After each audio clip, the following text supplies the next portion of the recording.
Welcome in, everyone, to the Talking Kentucky College Sportscast postgame show. My name is Coleman Scott. I'm joined by Brad Harvey as the Cats fall to the Georgia Bulldogs 13-12 after a very hard-fought game. One that had some ups and some downs and some what ifs, and we'll get into all of those. Brad, what are you feeling right off the bat here? Well, I'm not mad. Last week I was severely mad, so I'm not mad. So that's a good start. I guess we could start with that because last week I was in full rant mode when we did this show, post game show. I mean, my thing is there sure is a lot of what ifs out of this game. They played good. They didn't play great. Not in total. You know what I'm saying? Like, the offense was okay, better than last week, but not great. I thought the defense played really, really well, and maybe I'll give them great on the defensive side of the ball. What do you think? So let's go back to the very first thing you said about, well, we're not mad, right? We're not mad. And we sort of said last week, if you come out and you get blown out again, which we thought was pretty likely tonight, I think the entire fan base was predicting a blowout I'm pretty tonight. sure the entire world thought it. I'm pretty sure. Vegas put the line at 24. I think it got down to maybe 22 or something like that. But, everybody thought it was going to be a blowout, right? So to go in and not only compete, but take Georgia, the number one team in the country, who, by the way, folks, I'm sure you've heard this stat, but if you haven't, Georgia has lost 2 games in the past. They've won 42 years. regular season games in a row, guys. That was number 42 tonight against us in a 13-12 win for the Bulldogs. And they know that they were in a dogfight, to be honest with you, choice for better words there, I guess. But, and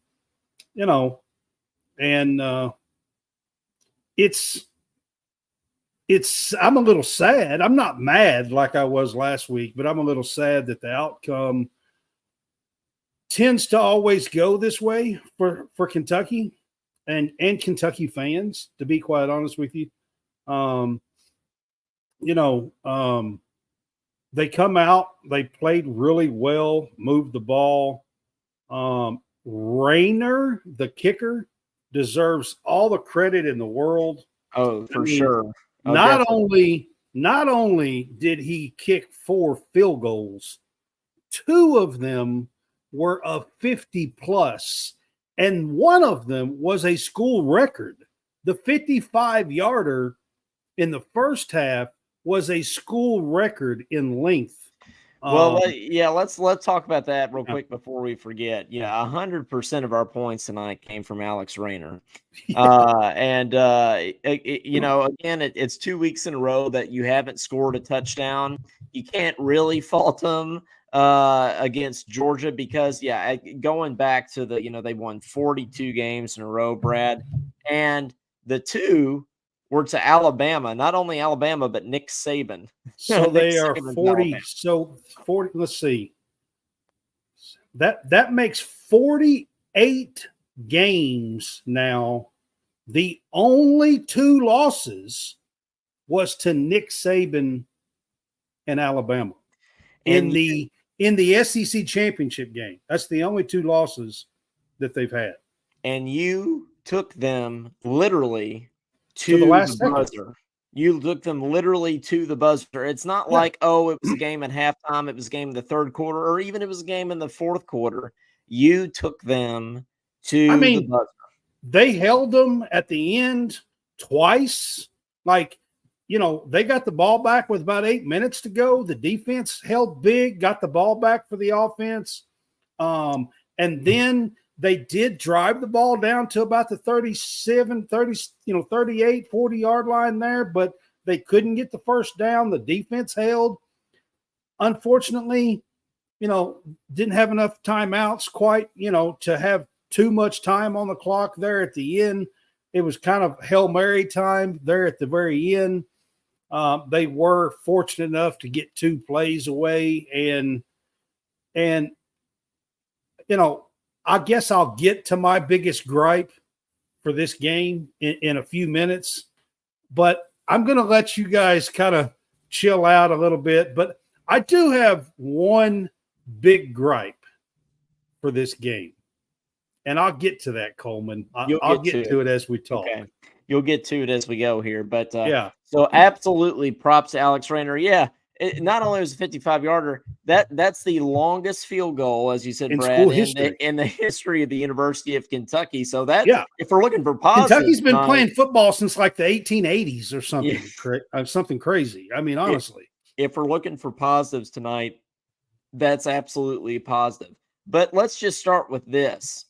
You look at the juice that this team came out with this week versus last week. Last week, it was daylight. It's night and day difference. It's daylight and dark difference. Last week, we didn't have any fight at all.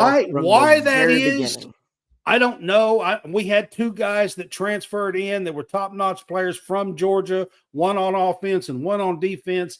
I don't know if that played a role in these guys getting fired up for this game tonight or what, but for sure, 1,000%, they actually came to play, was fired up to play, and challenged the number 1 team in the nation. Why on earth they can't do that against Shane Beamer? Well, this is 3 years. This is now 3 years in a row I've been saying the exact same thing. So last week we really criticized Mark Stoops, Vince Marrow, and the rest of the coaching staff for not having that team ready to play because they didn't. But and this not prepared week, and not fired up. Yeah, all that. But this week they come out and they are absolutely every single play has fire.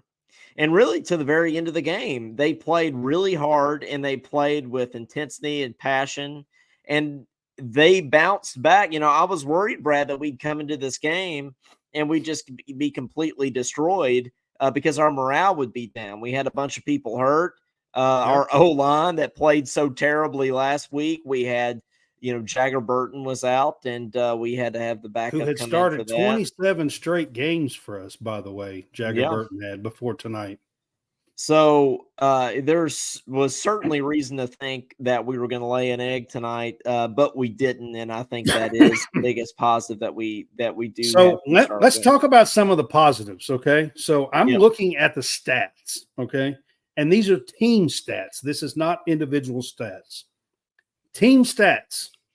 Kentucky had 23 first downs. Georgia only had 12, guys. 12. The entire game. We had 23. We had almost double the amount of first downs that they did. They were 5 of 13 on third down. We were 9 of 16. We out-yardaged them. We had more yards than Georgia tonight. They had 262. We had 284 in total yards. They did have 160 passing where we only had 114 passing. However, we had 170 yards on the ground, and they only had 102. They had 9 penalties. We had 4. They only had the ball for 25 minutes, and we had it for 35 minutes. Yeah. Yeah, there's certainly. I mean, we beat them on a lot of fronts today, Team Brad. stats, if you look down the board, Kentucky beat them in just about every category. However, we did have the one fumble from Brock. That was a game changer. That's a what if. They picked up. Now the defense held, but that field goal was the difference maker. Was the difference in the game. They put the ball on the ground. They had a fumble there late. They had a bad snap that was a fumble early in the game that we didn't get to. In a changeover with NTM, Beck lost the ball and it hit the ground, and we didn't get that. I know at least 3 times they had a ball hit the ground tonight, and we couldn't get to it. And then we also had the pick six. We also had the pick six that was nullified. And I mean, I get it. The play, the ball, the ground did cause him not to catch the ball and probably popped the ball back up. But it just sucks that Kentucky can't catch a break like that. The one touchdown they did score gets called back. Yeah, and so that certainly are some what ifs, right? The fumbles that we didn't recover, especially the fumble that led to the Brock Vandegrift, the Brock Vandegrift fumble that led to the Georgia field goal there. Well, on that play, Coleman, on that play, he dropped back. Okay, and this is just not playing enough ball, I think, in the fast SEC. And he dropped back. And if you count the seconds, he had more than 3 seconds.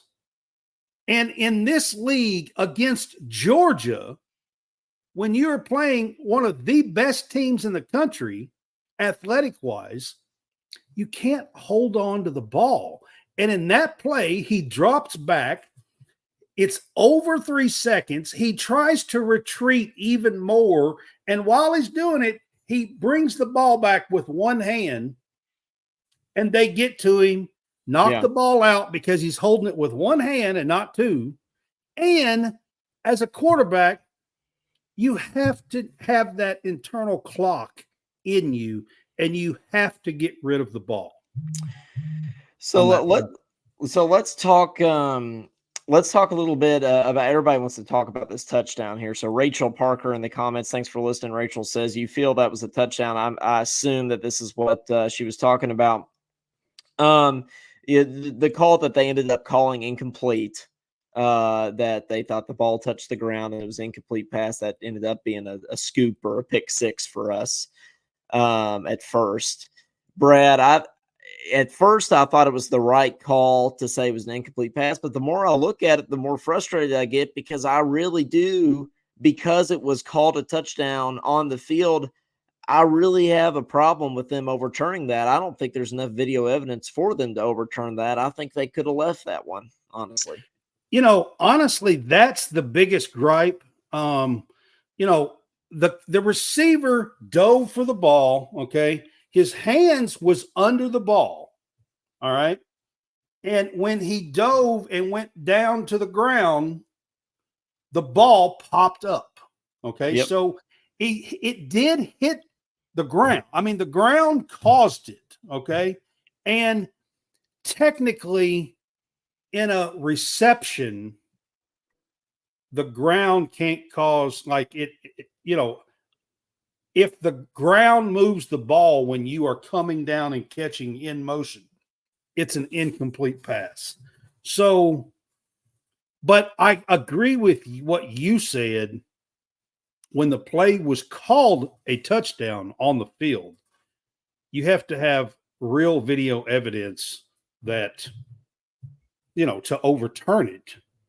And I just don't, It was questionable, I think, but I think Georgia got the calls just about all night long, to be quite honest. They did. And what do you think about, Rachel says, again, SEC protecting its baby. It does feel like there's some truth to that at some points, Brad. What do you think? Do you think there is some kind of Georgia bias going? There was clearly at least twice, maybe 3 times, but there was clearly pass interference on some plays that would have been crucial for Kentucky in some drives. I mean, I could think of 2 there in the fourth quarter for sure. There was at least 2, if not 3, that were clear pass interference that they just overlooked.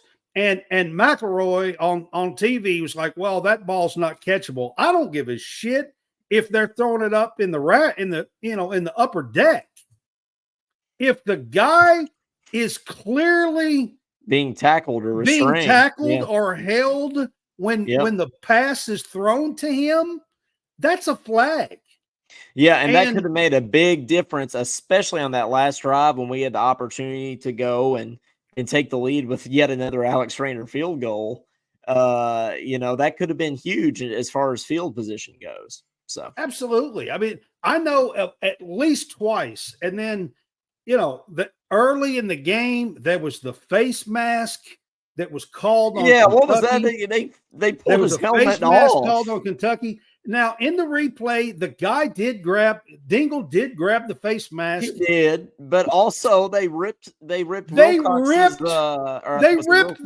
running back's helmet off by grabbing. The other guy just did a little jerk. They completely ripped the guy's helmet off and no flag. It should have been 2 penalties, one on each team on that play. And to be quite honest with you, that would have been a huge play because,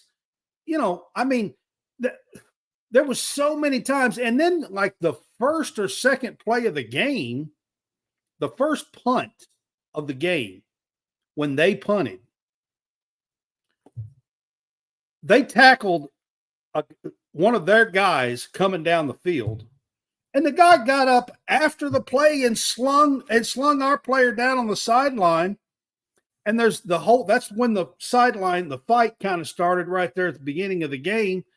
And I'll be darned if they don't call a flag on Kentucky, a 15-yard penalty on Kentucky, when their player is the one that slung ours down after the play. Well, and Josh says it was a horribly officiated game. And, I'm not the typical, fan that just blames the refs when you lose and everything, Brad. But there were a lot of calls tonight that were weird, and it's on both ends. It's not just Kentucky. And you talk about just officiating in general, right? What was going on with the clock at the end? They're like, oh, it's 3 seconds. Oh, it's 2 seconds. It's 10 seconds. Well, it's 9 seconds. The very end, what was that? When the official said 10 seconds, put 10 seconds back on the clock, and then 2 seconds later, he blows the whistle again, says, oh, wait a second, put 9 on the clock. Well, I've never seen that before, Brad. Have you seen that? Wait a second. Yeah. You just said 10 seconds on the clock. 10 seconds, yeah. Uh-huh. How you going to, right after you say that, how you going to take a second back off the clock? He's the lead official and just said, please put 10 seconds back on the clock. Yeah, have you ever seen that? Because I certainly have. I've never seen. Not when a ref has specifically told the timekeeper to put, I've never seen one take time off 2 seconds later and say, oh, my bad. I've never seen that before. Now let's talk about the other. Now that one that didn't cause the game. I mean, that 1 second there at the end wouldn't have made much difference. Right. Yeah. The fact is that it shouldn't have happened. Right. You don't do that. Absolutely. Yeah. Well, let's talk about the other thing that sort of everybody wants to know our opinions of, I'm sure, and everybody's kind of talking about that last 4th and 8 with like 3 minutes to go, where Stoops decides to punt instead of going for it. Now, Brad, I'll give my take first, and I'll let you go here. Stoops is a conservative guy. He's a conservative coach, and that's just who he is. That's just what he does. And to be fair, his game plan and his conservative style of trusting his defense and taking them in the points for most of the night kept them in the game the entire game. Now, the first decision by Stoops that I sort of had an issue with at all, or seemed to be controversial, was the 9 seconds left in the first half where you could have run one more play. You could have tried to punch it in for a touchdown. I'm going to talk about. Okay, and still, but then you end up kicking the field goal. You take the points. It's fine, but you could have maybe run one more play to at least give yourself a chance to score a touchdown. But Brad, I didn't have as much of an issue with that as some people did. But the I one did that have an issue with that one, a big issue with that one, especially. And then the fourth down, I'll get to that in a minute, but go ahead. yeah, well, I was gonna say the one I did have an issue with was at the end of the game, the 4th and 8. There's 3 minutes left. At some point, I mean, I appreciate that Stoops' game plan and conservative nature as a coach is what kept us in the game, and I recognize that. But at some point, you have to pull the trigger and say, we've been going toe to toe all night with Georgia. They've lost 2 games in the last 4 years. They've both been to Alabama and Nick Saban. And here we are with 3 minutes to go. We got a chance to beat them. I'm pulling the trigger. I'm going for it. And guess what? If I don't get it, they're still on the other side of the 50-yard line. My defense has been playing great all night. I'm going to take my chances and trust my defense to go bail me out if I gamble and don't get this first down. So you are exactly right on everything you just said. Now, here's my 2 instances. Actually, I'm going to say 3. I'm going to say 3 instances.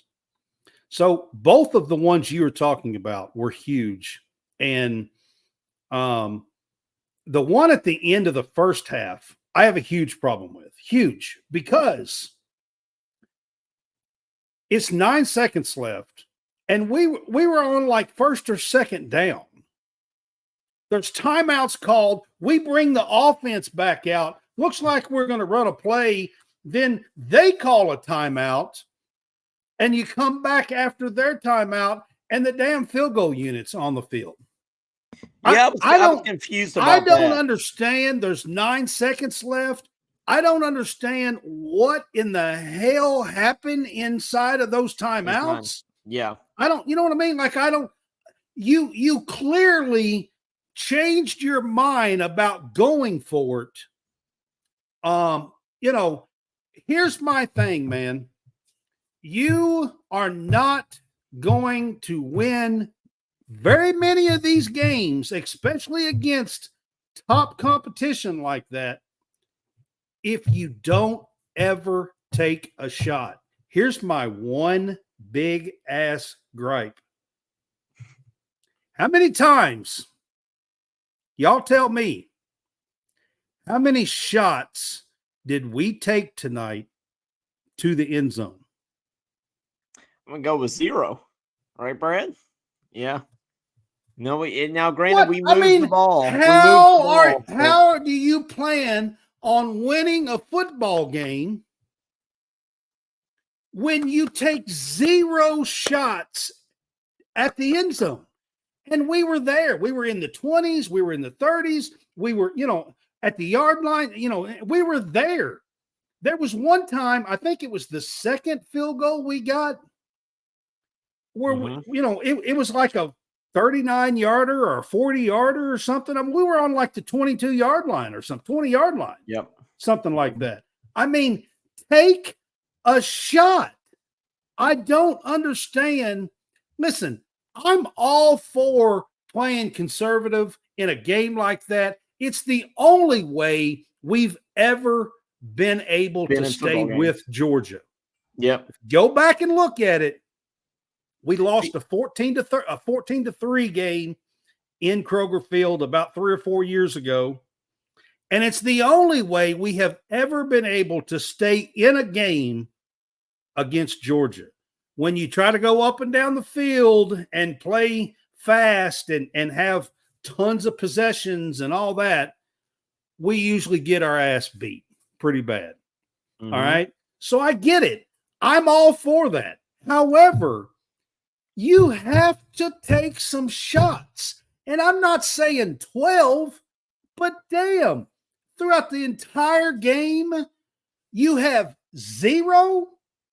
Yeah, and Josh, bringing up a great point here. We have some of the best wide receivers in the SEC, and he didn't do it not once. We ran these little kind of out routes a bunch and these kind of cross routes a bunch, Brad. But I mean, here's the thing, you have Barry and Brown, right? You have Barry and Brown, who's probably the I fastest think he player. threw. I think he threw to him twice tonight, and he caught Well, both of them. well, you have Barry and Brown, the fastest player in college football. And how do you not put him on some kind of go route at some point, Brad? Because he's going to beat everybody. Right? Unless, and I wasn't watching downfield all night, unless Georgia was putting a safety on his side of the field and backpedaling his way all night long, and there was just a guy in center field waiting on it for the long bomb. Unless they did that, I agree with you. Now, if they have a guy back there on his side all night long and cheating to his side, and it's just the center fielder waiting for it, then you can't really throw that ball. And I understand that. But Yeah. Well, and what about the McLean shot? He's a deep threat too. You talk about Brown and McLean. How do you not throw a deep shot to them? Now, Josh says Dane Key, but I mean, I think we targeted Dane Key quite a bit. I don't know if he's as much of a downfield threat, Brad. But talking about and then Macklin, Macklin, not McLean. I keep wanting to call him McLean. Why do I want to call him Macklin. McLean? We had Macklin. we. Macklin's a great receiver. Now, there was one big what if with Macklin tonight as well. What was that? I'm not remembering. He let one go right through his hands. I think it was on a third down. And I mean, he was right at the chain and he let one go right through his hands. And okay. Yep. I remember that. Yeah. I remember that now. And that was late. That was in the fourth quarter. That was, I mean, I'm pretty sure that was in like 8 minutes to go or something on that drive. Well, what about, we didn't get into obviously the red zone pretty much, but we didn't even really get inside our own 25 but they didn't very either. much. Guys, yeah. In the first half, Georgia had 0 drives to our side of the field past the 50. Yeah. They only had 2 drives to our side of the field the entire night. But when we get, when we did get inside our own 25, Brad, and one of those times was when I don't know if it was inside the 25, but one of those times is when there was 9 seconds left in the first half, right? How do you not run, some tight ends out on an out route, right? And you just get and you have to take a shot there. There's no excuse. You're getting the ball back at halftime. You deferred. You're getting the ball back at halftime. There's 9 seconds. It's a 3-3 game. It's Georgia. You have 9 seconds. There's no timeouts, but you have to trust your offense, your offensive coordinator, and your quarterback in that situation. You have to trust them. You have to know that if I put the ball in their hands, offensive coordinator and a play call and the QB, if I put the ball in their hands, they are going to put it out of the end zone or we're going to have a real shot. And you have to trust them. You cannot do what we did at the end of the first half.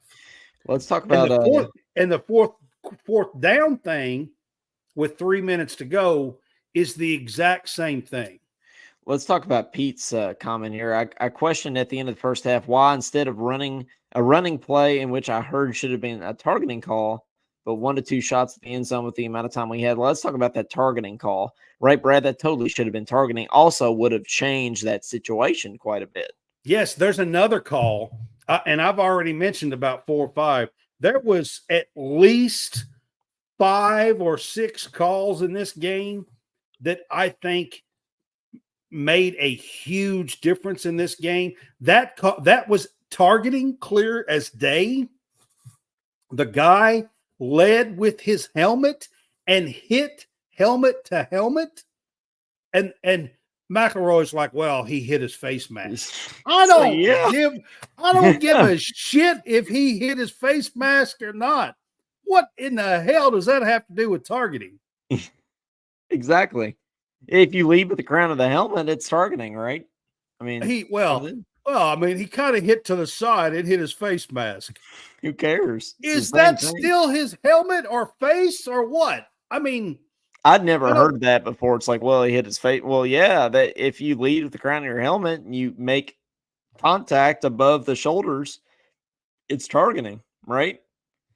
That play was clear as day targeting. There's no way around it whatsoever. Now, would it have made a difference at the end, Pete? I mean, I don't know, because a play or two later, we're not, we're not even taking shots in the end zone. Which is just honestly, for an offense and for an offensive coordinator, to be quite honest with you, it's kind of pathetic.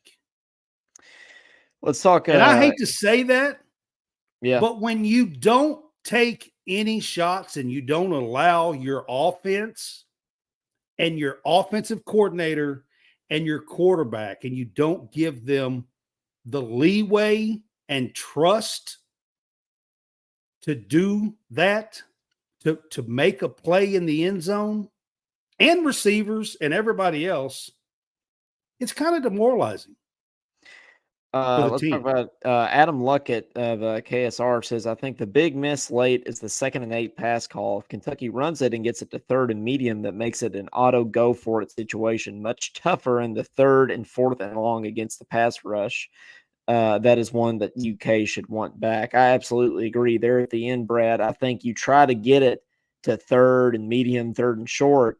Yep. But even if it's 4th and 8, we had been running, and Demi yeah. had been getting 4 or 5 yards pretty much on every play. And yes, we could have got it to 3rd and short.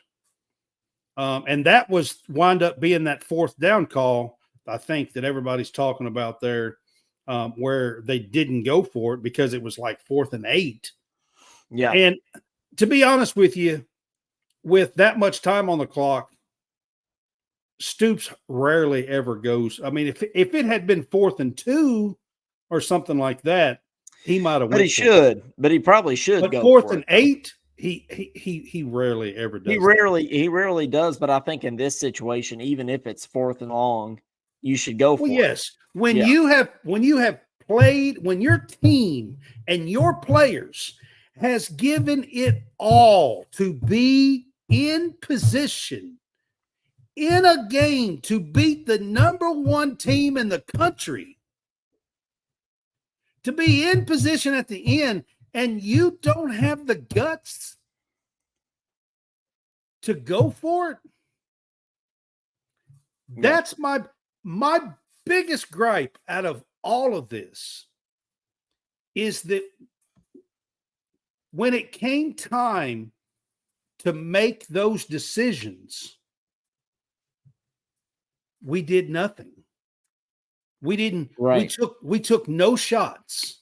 We were in the game, but we were completely conservative. We didn't have that sense of aggression at all. And I think And that that is tells one. me, Coleman, that he doesn't trust the offensive coordinator. He doesn't trust the offense. He doesn't trust the receivers. He doesn't trust the quarterback. And that's a problem.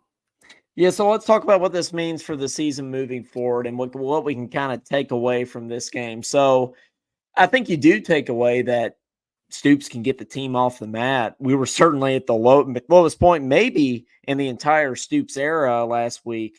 But you see that the coaching staff can pull this team up off the mat. They can punch back. They can bounce back. And they put up a fight against the number 1 team in the country. They went toe-to-toe with them literally until the final buzzer. But yeah, well, and I think another positive you could take away too is the defense, right? I mean, defense played The an defense on this team, absolutely stout game. I'm telling you guys, this defense is special and can be really special. I mean, to hold Georgia to 13 is amazing. It's kind And of out of insane. everything in this game, Brad White in the defense done a tremendous job tonight keeping them in the ball game. And Deion Walker and and Zion Childers played great tonight. I mean, the defense played lights out. Well, Tonight. and yeah, yeah, exactly. And did you hear that stat about Georgia's punter? It was a career high in game punts for him. He punted 6 times. It's Yep. career high. I mean, Yep. that's significant too, right? That's significant. And that punter's been there for a few years. Yeah, and Yeah. I don't know how much you can take away about the offense really yet, Brad. Because let's go through it for a second. Well, we played 3 games and we really haven't done nothing. And Yeah. clearly, I think that Stoops doesn't trust the offense. He's not going to let it go. I don't really think he ever has. But the first game's against Southern Miss. You start the game at 3:00 in the morning. You don't play the whole game, and so you can't take away. I don't even really count that as a game, but right. Yeah, you can't take anything away from that. Then you look at South Carolina, which was a travesty. It was a travesty, but you maybe see a little bit of a silver lining, Brad, in that they stood toe-to-toe with LSU today. Probably should have beaten LSU today, to be honest with you. And you got to think, well, maybe South Carolina's defense is a little better than we were giving them credit for. So maybe you don't feel quite as bad about the game. Then Georgia, Georgia's Georgia, as my co-host Caden Holmes says. So I don't really feel like we can make any ultimate conclusions about the offense yet, Brad. But what I do know is this team has the ability to bounce back, and this team's defense has the potential to be great. They played great tonight. But the real question moving forward on how many games we can actually win and what kind of season this can be lies in the hands of the offense. At some point, I mean, this coming week is going to be severely important for this offense, to be quite honest with you. This coming week we play Ohio. This should be a get-right game. If you watched my show last night, College Sportscast Game Day Pick'em, I said that Notre Dame should have a get-right game with Purdue today, which they did. Next week should be a get-right game for Kentucky's offense. I'm not talking about the defense. I'm talking about Kentucky's offense. Yep. It should be a get-right game. If Kentucky's offense does not put up 40-plus on Ohio next week,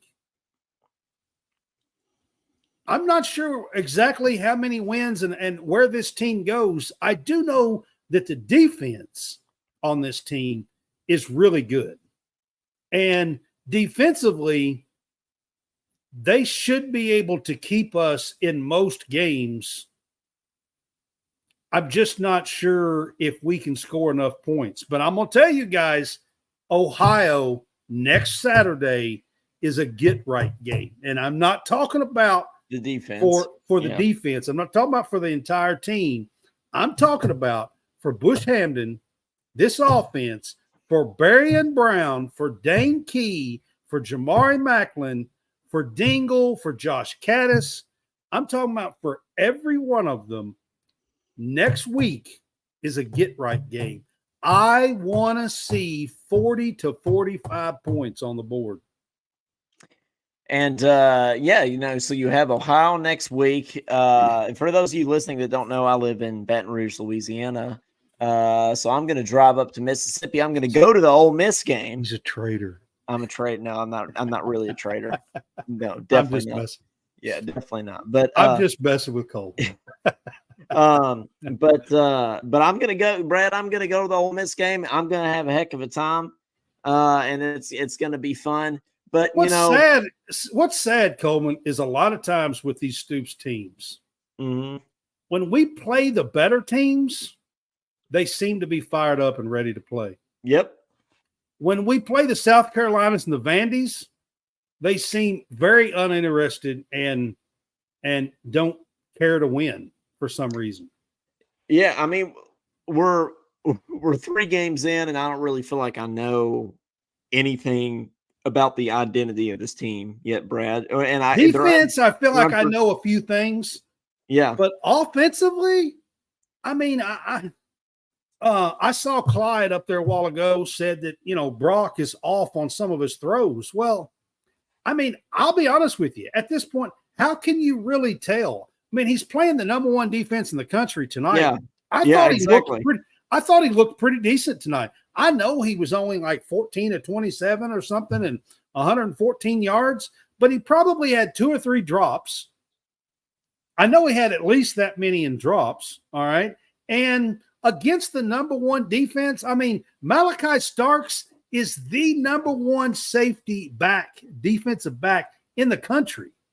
And they didn't he went lay at down. him. He went at him with Dane King. Like he wasn't afraid to throw to that side. And they didn't lay down. Honestly, I thought when Georgia scored that touchdown, I thought that's it. They're going to quit.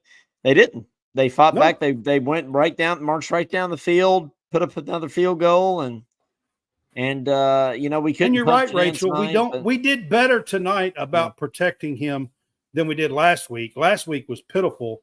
Last week, to be quite honest with you, it reminded me of going to watch my 12-year-olds in Pee Wee leagues. Yep.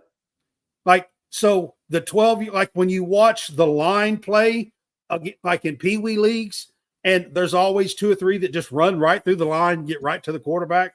That's what it reminded me of last week. Yeah, it did me too.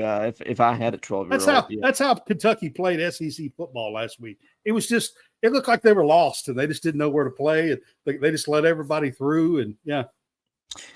Well, guys, we want to hear like we was in Pee Wee League or something. Guys, we want to hear your thoughts on the game. 502-234-1504. Give us a shout. We'd love to hear from you. Love to hear your thoughts on the team moving forward.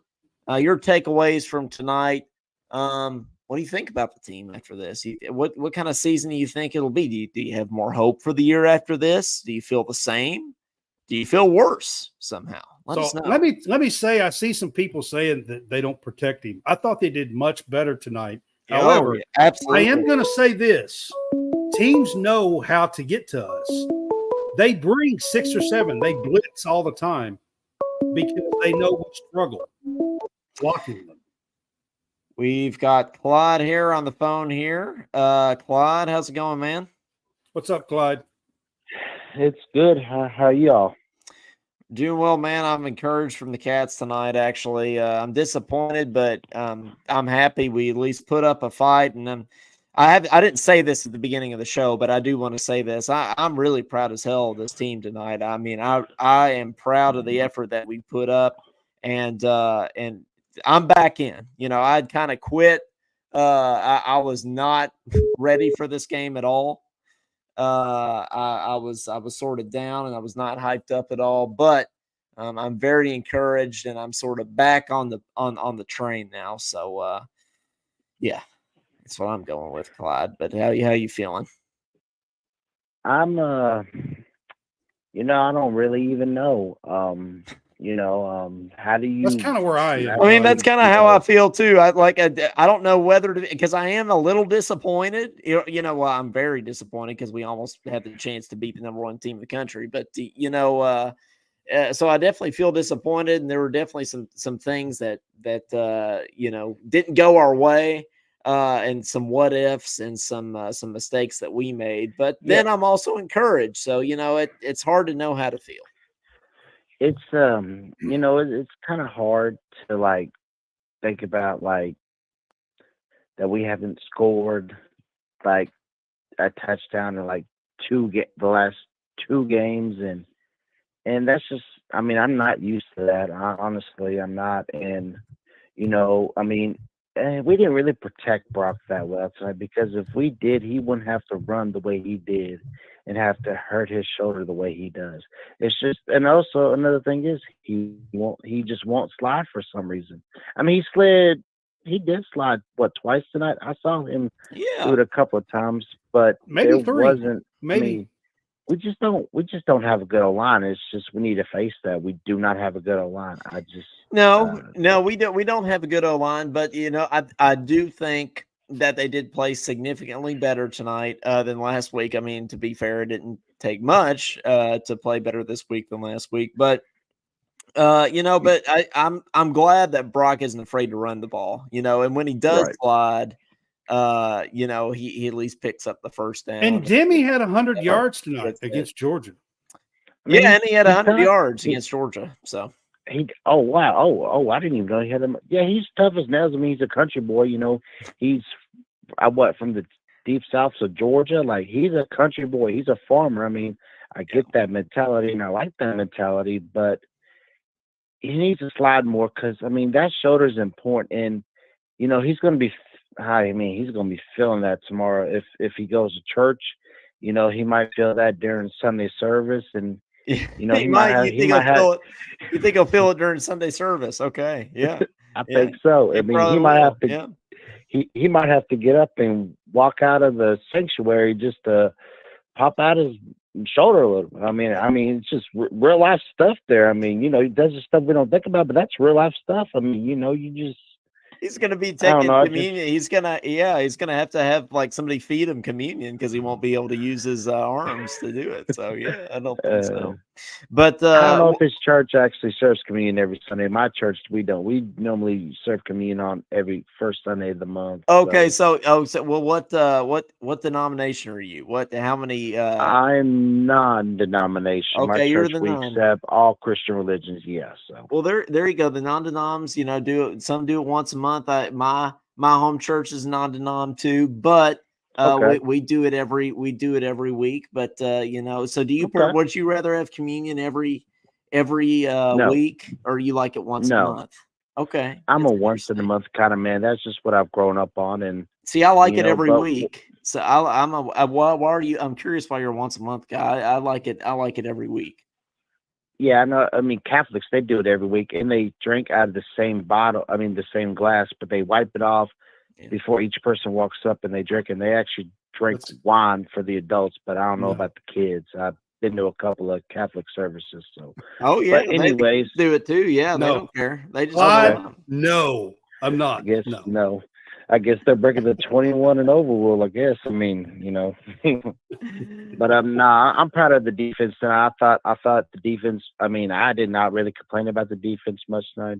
I thought they did about as well as they really could. But this offense, they obviously have a lot of work to do. And but you know what? They didn't play that terrible tonight. We didn't throw an interception. We had that one fumble. It was one fumble that our offense that went over Brock's head, right? And then he fumbled it, and then Georgia got the ball. But that was our only turnover on offense, right? It was. Yep, it was. Had the chance to have more there. But I mean, what do you take away from this, Claude, about the rest of the season? I want to know if you feel better or worse or the same as you did last week about moving forward in the season? All I wanted was for us to compete, and we did that. That checked off the box, and I see another 7-5 season. I mean, I still think we can beat Auburn. I still think we can beat Vanderbilt. I still think we can beat Florida, Louisville. Auburn was behind today to New Mexico, Ohio. So, I mean, 10-7 early. I'm not sure. I think you're looking at 7-5. I mean, that's just the reality. I think you're looking at here.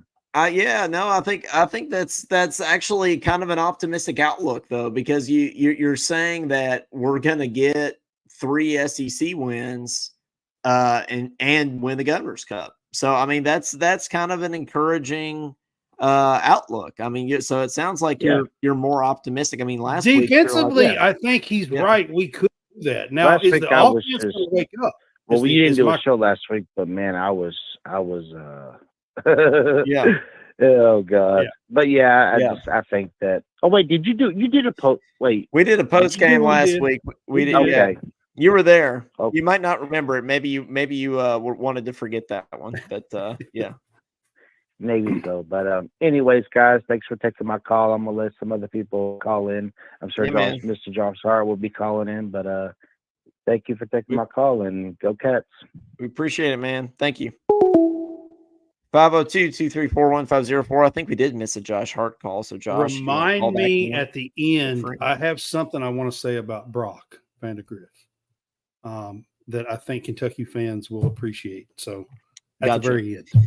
Jason says they played a hell of a game tonight. Proud of these boys. Jason, I completely agree. I am proud as hell of this football team tonight. And that's something I could not say last week. But we got Josh Hart on the phone here now. Josh, how's it going, man? Hey, what's going on, guys? How y'all doing this evening? Oh, What's up, man? we watch Kentucky, so we're not sure how to feel. We're kind of like Clyde. We don't know if we're more encouraged, more discouraged. But it's certainly better than last week. I think we could start with that. Yeah, I really thought we had a good opportunity to beat them tonight. And just like Brad said earlier in the show, we never get the breaks. SEC officials were absolutely horrendous. It took them, I don't know, it was like one point in the game, it took them 2 or 3 minutes to figure out a holding call against Georgia. And I'm like, why? Like, they got together and huddled forever. Like, what do you got to talk about? Just make a call. Well, I don't get. And, They wanted to know what the other one had for lunch or something. I don't know. Yeah, that's it. They wanted to know what the other one had for lunch. But I mean, I don't understand, why does it take them 20 minutes to I mean, when somebody obviously like goes off sides or something like that, like why do they have to huddle up? Do they say, because they're on DraftKings checking their point spread, making sure they're good. It does feel like that. And I thought the lock of the week, Josh, was that LSU was going to cover 6 on South Carolina. How did that not happen? I didn't. I took South Carolina, but I also took Auburn tonight and a bunch of other teams that didn't cover. Michigan, for good Lord, I'm done with Michigan forever.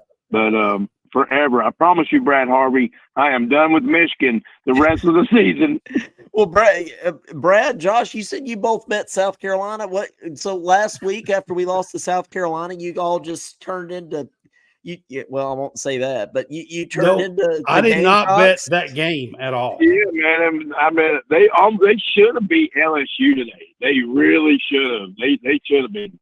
Well, let's talk about a pick six. We had a pick 6 taken off the board. South Carolina did too. Did you guys see that? Did you see that, Josh? South Carolina's pick 6 they had taken off. Mm-hmm. They did have. No, but I mean, ours was ridiculous. That even the SEC, there was a SEC official guy that came on ESPN. The 2 idiots there was broadcasting the game. Were pulling for Georgia the whole game, but the SEC guy, the official dude, he's like, "Hey, there's not enough evidence, therefore it should stand as what's being ruled on the field, and it should be a touchdown for Kentucky." And then the refs came out and said it hit the ground. That was a very deflating moment for Kentucky because we were getting ready to be up 10-0, and we had all this momentum, defense playing great, and they had to make sure that they reversed that call because that would have hurt that Georgia. was the second quarter, wasn't it, Josh? Yeah. Yeah. Was that the second quarter, Josh? I think it was. Yeah, I believe it was definitely first half. I think it was the second quarter, but John, Commonwealth Stadium was blowing. I mean, it was like, oh my, I was sitting there. I was like, seriously, did he just pick that ball? Are we getting ready to be up 10-0 on Georgia? Yeah. And I was like, holy, what is going on tonight? And it was just, I mean, you could just feel the whole mood change when they reversed that. The only time we even took a shot. Just went, oh, that sucked. The only time we ever even took a shot at the end zone all night long. There's so many missed calls tonight, so many missed holding calls on Georgia. Yeah. Barry Brown was getting held left and right. They didn't call it. We had face masks. We had, there was one play I thought that Brock got hit late, and they should have been called roughing the passer, and they didn't call it. And, it's just that's the way it is when you're UK and they're Georgia. And like somebody else called and said earlier, that's the SEC's baby. They don't want them to lose to Kentucky and mess their season up. It does feel like that, man. But where are you on the team? Like, what do you think the rest of the year is going to look like now? I'm going to agree with Clyde. 7-5 is where I see us now. I don't think we're going to get above that. I don't think we're not going to lose. We're not going to win in Texas. No, we're not. We're not. Tennessee looks Tennessee's great. good. We're not gonna win at Ole Miss. Oh, no, They're really good. Wait a minute, Josh. I'm going to be at that game, so I might have something to say about that. You know what we And that game because I'll be there. So I'm gonna play a part in that one, just so you know. and as much as I hate to say this, and because I know Brad Harvey despises them orange fellers down there south of us, Tennessee is gonna probably put a whooping on us. Unfortunately, yeah. Josh, Unfortunately, I I'm think never talking to you will. again. Yeah, they had 60. What was it, 65 or 45 or something? I don't know. It was ridiculous. Well, I mean, out of those three, I'm looking up at our poster, our schedule on the poster here. Out of those three road games, three big road games that we have, Ole Miss, Tennessee, and Texas. I think Ole Miss is the most likely that we win. I don't see how we win at Tennessee or at Texas. But to be fair, tonight I said I don't know how we even come close to even competing with Georgia. I mean, took them down to the wire. So, I mean, I'm not going to lie either. I mean, I've been saying it all week. We was going to get murdered 77-0. yep. So I'm not going to say, and I'm very proud of our defense. The offense, like Clyde said, has a lot to do, but that defense was spectacular tonight, and they tried their damnedest to get us that victory. And I'm very proud of Brad White, what he did against Georgia tonight. So that was a very, very positive thing tonight. People were blowing up my phone of people that I haven't talked to in a while. Just saying, hey man, I'm watching Kentucky. I'm pulling for Kentucky tonight, or Kentucky played a great game tonight. There was actually some people in a chat for me that were they're Oklahoma and Texas fans, and they're just chat, and they're like, man, I'm pulling for the Wildcats tonight. And I was like, yeah. The whole world was pulling for Kentucky, and everybody was saying "Go Cats" tonight. And it was on national television. It was certainly better this week. I had people messaging me. It was certainly better this week to put this performance on ABC versus South Carolina. So it was quite a turnaround. Well, Josh, man, thanks for calling in. But just real quick, what do you think if we would have beat South Carolina this week and then we just lost to Georgia tonight by 1? So much media recognition.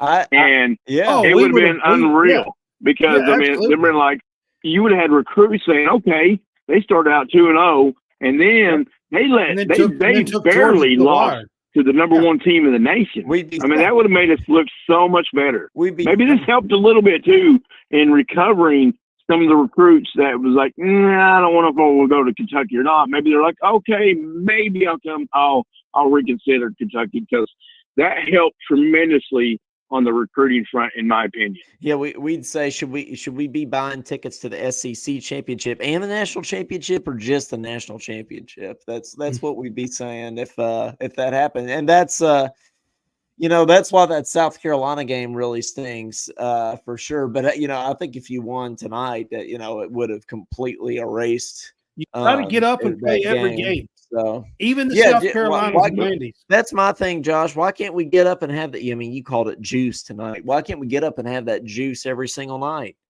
What? Where was that last week? Like we weren't even anywhere close. We weren't even on the same planet as that last week. It's just they came out the gate. They came out last week against South Carolina. Thought they were just going to do whatever they want with them, and South Carolina hit them in the mouth. And hit him in the mouth, and they couldn't recover from all the blows to the mouth. And the end result was we lost 31-6. And it looked like we looked horrible, and instead of us getting game day, possibly, South Carolina got game day today. Yep. So that hurts too. It's all about, that really hurts us on the recruiting front. If we ever want to be competitive in the SEC, we have to win games like South Carolina. We have to win, be competitive, which we were today against Georgia, because a recruit might say, you know what, I want to come to Kentucky. I like the school. I like the ambience. I like how it's set up. Yep. But we can't get these recruits until we start, focusing on these small games like South Carolina and winning these games, and then being competitive against the Georgias and now Texas and the LSU's or whoever's in the SEC that's good this year. Alabama looks solid. So we have to do that in order to just, just to strive to be a better football program. And, they got some fans back tonight with this 14-13 loss. I mean, they got me back. I wasn't in. I wasn't on the train. I got off the train last week, and it hurt me to do that. But I got off the train and it ran me over. Yeah. Yep. Me too. I feel that, man. But hey, thanks for calling in as always, and we'll talk to you soon. All right, guys. Have a great night. You too. Go Cats. See you, Josh. 502-234-1504. We'd love for some of you guys down in the comments to call in, guys and gals. We'd love to hear from you. 502-234-1504. Yeah, but Brad, so we all thought we were losing this game tonight. So we're right where we thought we would be. Yeah. After last week, we thought we were going to beat South Carolina, but you have the opportunity to go get right against Ohio next week. You're 2-2 next week. Then if the offense can do what you were saying, Brad, if the offense can go put up 40 something on Ohio, the defense can have a real good game. Let's just say we have a real good game next week.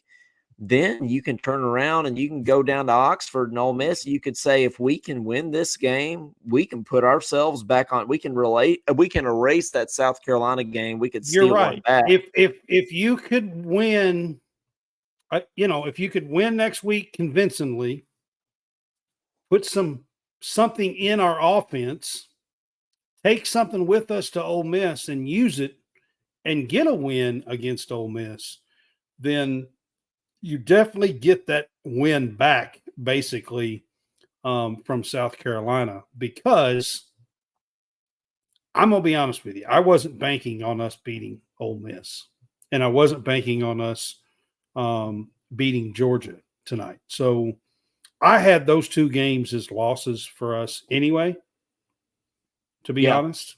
Same. Yeah. So if you can go steal one of those, I mean, you can be back where you thought you were. I mean, let's be honest. So Vandy looks like they're back to good old Dandy Vandy. So let me real quick. Let me run through the SEC. Yeah, so, do it, because I don't know. I just know Alabama big noon kickoff today. They started out today. They whipped Wisconsin in Wisconsin 42-10. Missouri struggled at home with a ranked Boston College, 24th ranked Boston College, but they did. They were down 14-3 in the second quarter, but they come back and won 27-21 at home. A nice win after being down 14-3. Oklahoma beat Tulane at home 34-19. Yeah, Tulane's a pretty decent team, so that's a decent win. Texas A&M beat Florida in the Swamp 33-20, and that was a lot more lopsided. They scored a touchdown at least late to make that. It was 33-13, 5-6 minutes to go in the fourth quarter. They scored a touchdown late to make that game look a little better. Florida is in trouble. That was at home in the Swamp. They have a very tough schedule coming up. They're in trouble, sitting at 1-2. Arkansas struggled against UAB today. Did pull it out. They were down 20-17. Did pull it out 37-27 against UAB, but didn't look great. Ole Miss went into Wake and put up 40, won 40-6 at Wake Forest. That was at Wake Forest. Texas beat UTSA 56-7. And what I want to say about Texas is this, guys. Ewers got hurt in this game. And if you guys have not got to see it yet, go watch some highlights of Arch Manning. This kid is legit, guys. Yeah, that kid looks unbelievable. Yeah, he had one running. He had 4 TDs today in relief, and looked most of the time when you lose your starting quarterback, and Quinn Ewers is maybe one of the top 2 or 3 quarterbacks in the country, okay? And when you lose that guy, most of the time you take a step back. I'm not so sure that Arch Manning's not better. Yeah, I know. I mean, I'm dead serious at that. It's getting that NIL money. Vandy lost today 36-32 at Georgia State. It's nice Georgia to know State, that Vandy's not back Georgia, who we played, Georgia State. It's good to know that Vandy's back to normal now. That makes me feel better. Auburn wind up pulling it out 45-19 at home against New Mexico, but New Mexico is a very bad team, and they were behind in this game at one time. Auburn did not look great. Who they lose to last week? Didn't they lost to California? Yeah, see, that's what Mississippi State got destroyed. Mississippi State got destroyed at home 41-17 by Toledo, a Mountain West team, which New Mexico. Do you think I jinxed it? I was on campus at Mississippi State this week, and I was working with the trumpet studio. They got destroyed. I told one of the trumpets. I told one of the trumpets. I was like, who do y'all got this weekend? He said Toledo. I was like, well, I said, yeah, I'll be fine. They weren't fine. No, they lost 41-17 at home, and then Tennessee may still be scoring points. I'm not sure. 71-0 over Kent State. But let me be honest here. Kent State was ranked 134th out of 134 Division I teams before this game against Tennessee. Man, I think let's not put a ton of stock what we've seen. They beat a decent NC State team who struggled today against La Tech, by the way, at home. So they beat a FCS team and the worst statistic-wise FBS team in the country. Yeah. That's who they've played so far. I mean, they ain't played a Georgia, and South Carolina looks way better than anything they played. Hey, I just got this ESPN notification here. Travis Hunter had a pick, and then it was followed by 4 unsportsmanlike conduct penalties on Colorado after he he picked off a ball and 4 unsportsmanlike flags. See, that sums up Colorado in a nutshell, doesn't it, Brad? Yeah, pretty much. Yeah. Yeah. I haven't looked. Yeah. Somebody said the Buffs won. Congratulations. They beat Colorado State. It is a rivalry for them, but I mean, it's not an impressive win or nothing. I mean, Texas beat the fire out of them week 1. So it's not impressive, not really. But it was nice that they got a win. I'm sure they're 2-1. So we're 1-2. So, I mean, you are what your schedule says you are. So, well, I think moving forward here, we'll do a last call for calls, 502-234-1504. Give us a shout. But I think moving forward, South Carolina game sucks. Maybe they're better than you think they are. They should have beat LSU today. But maybe that's your clunker for the year. You just went toe-to-toe with the number 1 team in the country. It's only lost 2 games in the past 4 years. Next week, you go up against Ohio. You can get right in that game. You can feel good about your offense. You can feel good about your defense once again. And then you can go into Ole Miss feeling like, you're back at 500, you're 2-2, and you're feeling like we can steal one here. We can get back on track. And Brad, I think it's very important that the offense has that get right game next week if you're going to do that. What about the get? If they have to have the 40 points next week, next week against Ohio, I think the offense has to have that get right game, that flow, nice flow, getting people involved in the offense, and scoring points. Guys, we are 3 games into the season, and we're averaging 16 points a game. Yep. It's not great. We've scored 49 points, which is 16 in a third. 16.33. But then again, one of those games is Georgia, and one of those games is your first SEC opponent, against South Carolina, and it was a total clunker. So I think we'll know a lot about how the offense is truly going to fare for the rest of the season after the Ohio game. I do too. I do too. As far as offensively, I think that's going to be a big game. Like I said, I think it should be a get-right game for the offense. I think that if this team is going to do anything at all, it is a must-get-right game for the offense. Not only that, I think it's a get-right game for that offense for the play calling and everything down the stretch for this team, because tonight wasn't it.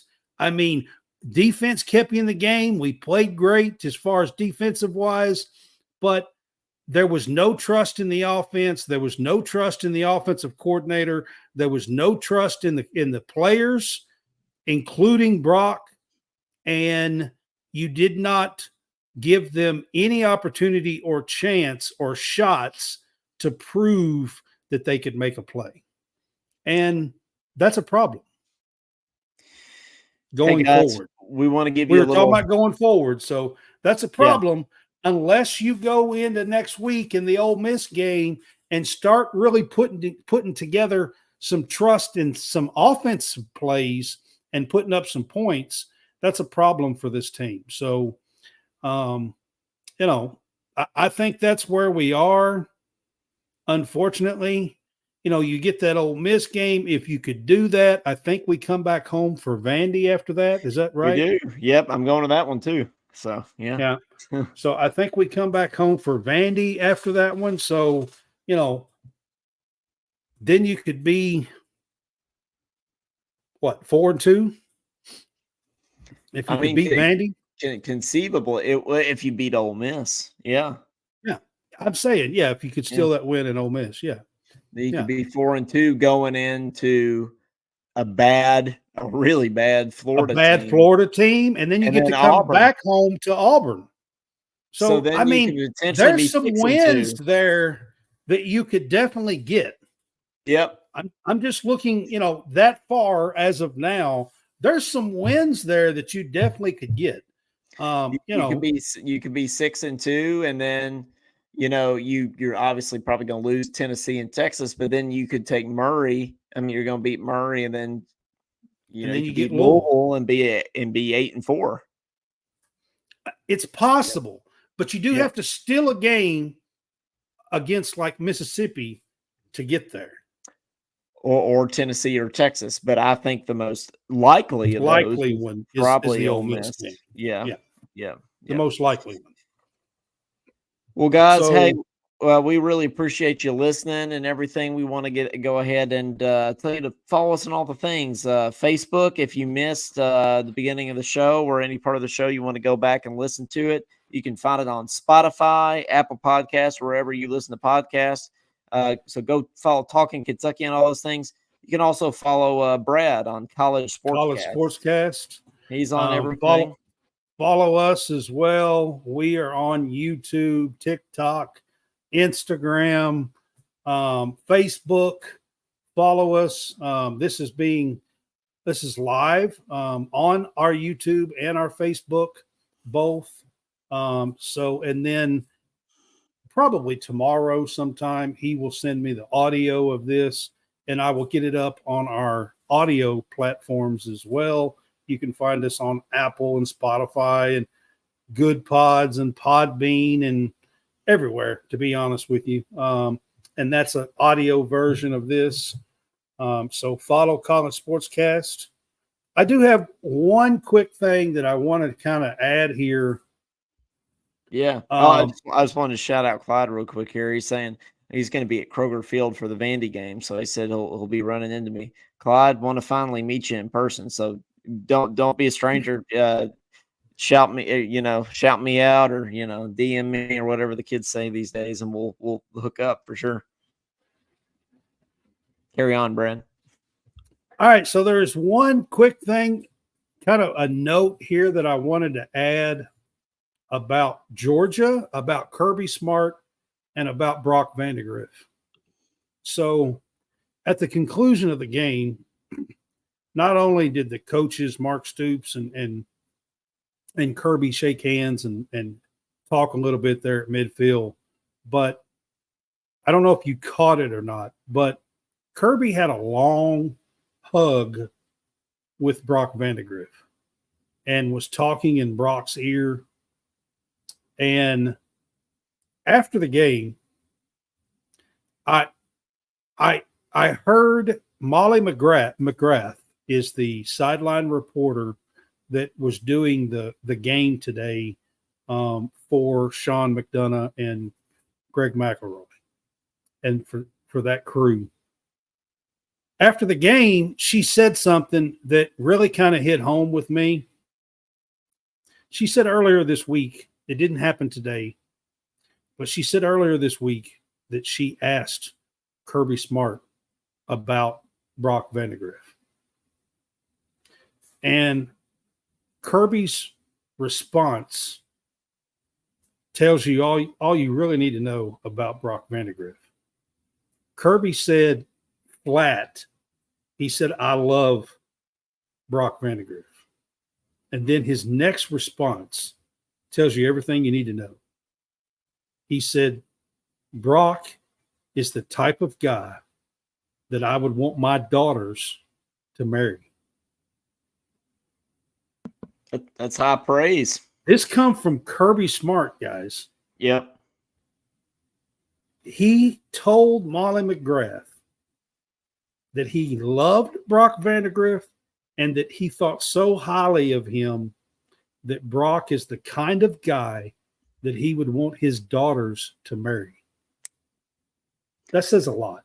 That does say a lot. And he gets to church no matter what, even if he's been banged up. Clyde says, he's going to have trouble taking communion, but he's going to still take communion, and he's but no, that really is high praise.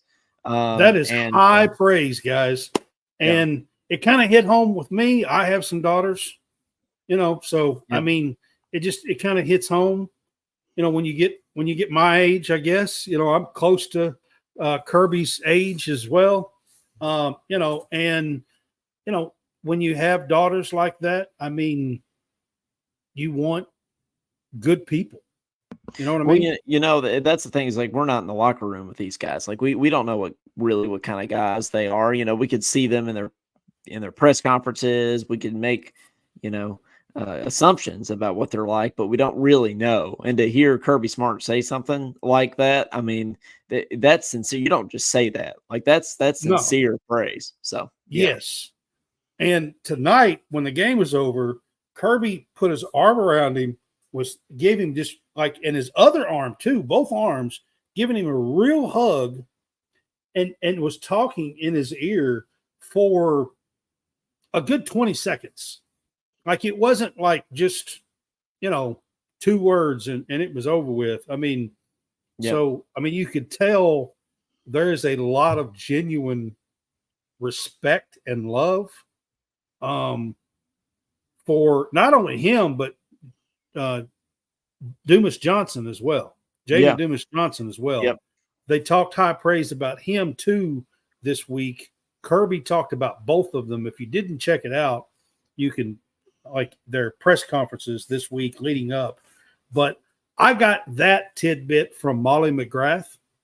So I'm going to give her the credit because she asked the questions and she got the answers. So I want to make sure that you guys know that it was Molly McGrath.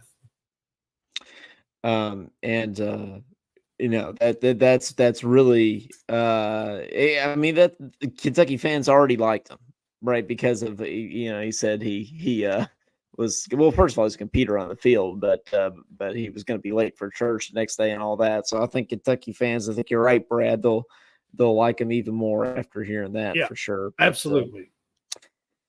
Well, I had to throw that in there before we got off the air because I thought that was just a tremendous piece of information, I think, about what kind of guy Brock Vandegrift is, and what kind of leader we have on the football team.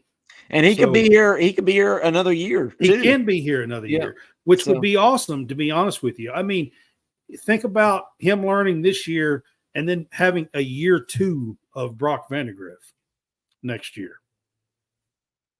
Clyde says, thanks for sharing. And yes, I will thank you for sharing, Brad. And I will thank you all for watching. So thank you guys for checking us out. We really appreciate it. Hey, shout out to our fans that say, I mean, it is 1:11 in the morning Eastern time right now. And you guys are still on here over in Lexington, watch and Eastern Kentucky, watching us and everything. So, man, we really appreciate it. And we couldn't do this without you all. We can't do this without an audience. So really appreciate that.